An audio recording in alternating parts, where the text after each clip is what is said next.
जिस दिन दुल्ला भट्टी का जन्म हुआ उसी दिन सलीम का भी जन्म हुआ। ज्योतिषियों ने शहनशाह अकबर को परामर्श दिया कि यदि वह चाहते हैं कि सलीम उनकी तरह ही बहादुर और दिलेर बने तो किसी मुस्लिम राजपूत महिला का दूध पिलाया जाए ताकि उसमें दिलेरी आए। अब इस किंवदंती का मूल क्या था कुछ भी पता नहीं चलता, मगर इतना तो इतिहास में दर्ज है कि उसकी परवरिश के लिए अस्थायी रूप से दुल्ला भट्टीवाला की माँ लद्दी बाई की सेवाएं ली गई। और यह भी कहा जाता है कि सलीम को जन्म देने वाली माँ महारानी जोधा बाई कुछ स्वास्थ्य कारणों से संतान को स्तनपान नहीं करा पा रही थी। और यह आर्टिकल लिखा है जनाब डॉक्टर चंद्रत्रिका साहब ने। दुल्ला भट्टीवाला केवल लोहड़ी के अवसर पर गाए जाने वाले लोकगीतों का ही नायक नहीं था, उसका नाम लाहौर के इतिहास में भी दर्ज कर लिया गया था।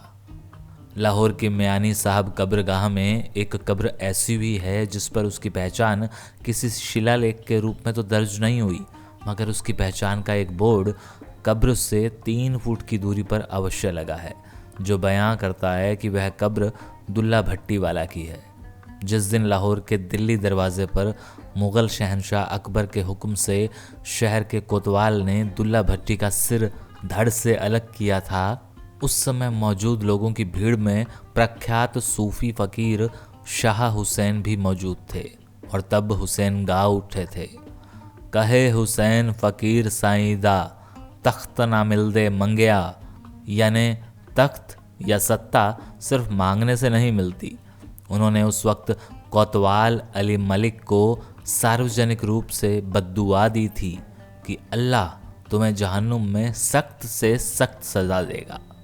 उस काल के दर्ज इतिहास में इस तथ्य का भी उल्लेख है कि अगले ही दिन जब कोतवाल अली मलिक शाबाशी के लिए शहनशाह अकबर के दरबार में हाजिर हुआ तो उससे किसी दरबारी ने पूछ लिया, क्या दुल्ला भट्टीवाला ने आखिरी लम्हों में रहम की भीख नहीं मांगी? तो कोतवाल ने भरे दरबार में बताया था, नहीं हजूर, उसने तो बादशाह सलामत की शान में अपने आखिरी लम्हे में भी गुस्ताखी की और शहनशाह को जालिम भी कह डाला। उसके चेहरे पर ना पछतावा था ना दहशत।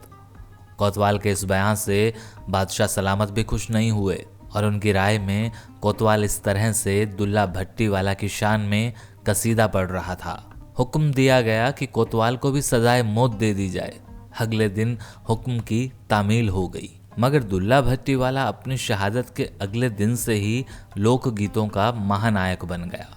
तब उसके बारे में अलग अलग तरह की जानकारियां बाहर आने लगी। किंवदंतियों व दंत कथाओं में अनेक ऐसे किस्से सामने आने लगे जिन्हें इतिहास में दर्ज ही नहीं किया गया। एक किस्सा यह भी अक्सर चर्चा में आता है कि दुल्ले का जन्म जिस दिन हुआ था उसी दिन सलीम का जन्म भी हुआ था। ज्योतिषियों ने शहनशाह अकबर को परामर्श दिया था कि यदि वह चाहते हैं कि सलीम उनकी तरह ही बहादुर और दिलेर बने तो उसे किसी मुस्लिम राजपूत महिला का दूध पिलाया जाए ताकि उसमें दिलेरी आए। इस किंवदंती का मूल क्या था कुछ भी पता नहीं चलता, मगर इतना तो इतिहास में दर्ज है कि उसकी परवरिश के लिए अस्थायी रूप से दुल्ला भट्टीवाला की माँ लद्दी बाई की सेवाएं ली गई। यह भी कहा जाता है कि सलीम को जन्म देने वाली माँ महारानी जोधा बाई कुछ स्वास्थ्यगत कारणों से संतान को स्तनपान नहीं करा पा रही थी। वैसे यह भी किंवदंती है कि दुल्ला भट्टीवाला का दादा और पिता भी विद्रोही थे।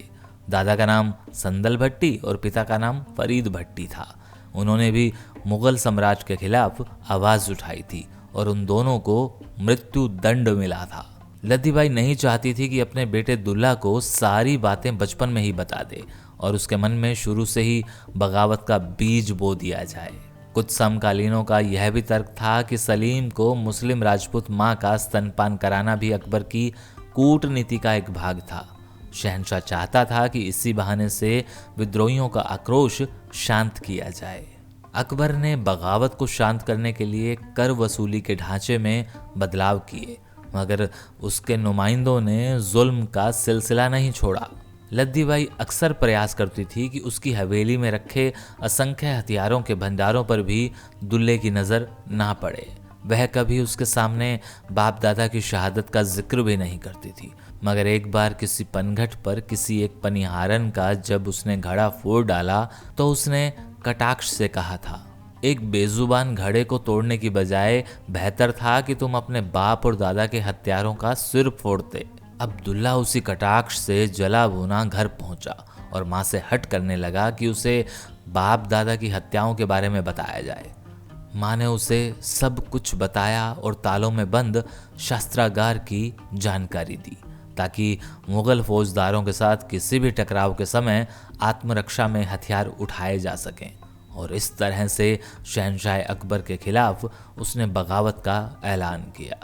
उसकी यही वीरता दिलेरी लोकगीतों का अंग बन गई। जब शोषितों व दबे कुलचे लोगों ने महसूस किया कि उनकी रक्षा के लिए अब किसी ने तलवार उठा ली है, तो पूरे परिवेश में दुल्ले का डंका बजने लगा। शहंशाह को खबर लगी तो शाही सेनाओं को उस तरफ कूच का हुक्म दिया गया, मगर 2 बार ऐसा हुआ कि शाही फौजें निराश लौटी। और एक बार तो शाही परिवार के वली अहद यानी युवराज को दुल्ले की सेना ने बंदी भी बना लिया और बाद में उसे दुल्ले ने अपने कुछ बड़े बुजुर्गों के हस्तक्षेप से रिहा करा दिया गया। कहा तो यह भी जाता है कि एक बार शहंशाह अकबर भी उस समय दुल्ले के सिपा सलारों के काबू में आ गए थे, जब वह दुल्ले की लोकप्रियता का अनुमान लगाने उस क्षेत्र में अंगरक्षकों के बिना ही प्रवेश कर गए थे। जब शहंशाह को दुल्ले के सामने प्रवेश किया गया तो उसने यही बहाना किया कि वह स्वयं शहंशाह नहीं था, बल्कि उसके दरबार में कार्यरत एक विदूषक था, और उसे इसी आधार पर रिहा कर दिया गया। इसी महानायक को लोहड़ी के अवसर पर लोकगीतों के माध्यम से आज भी याद किया जाता है। किंवदंती यही है कि सुंदरी व मुंदरी 2 ब्राह्मण कन्याएं थी। वे भी उन सैकड़ों कन्याओं में शामिल थी जिन्हें दूल्हे ने अपहरणकर्ताओं शाही कारिंदों के चुगल से छुड़ाया था। बाद में स्वयं दूल्हे ने ही उन सभी कन्याओं को बेटी की तरह अपने घर से विदा किया था। उन सबके विवाह उनके अपने अपने रीति रिवाजों के अनुसार संपन्न कराए।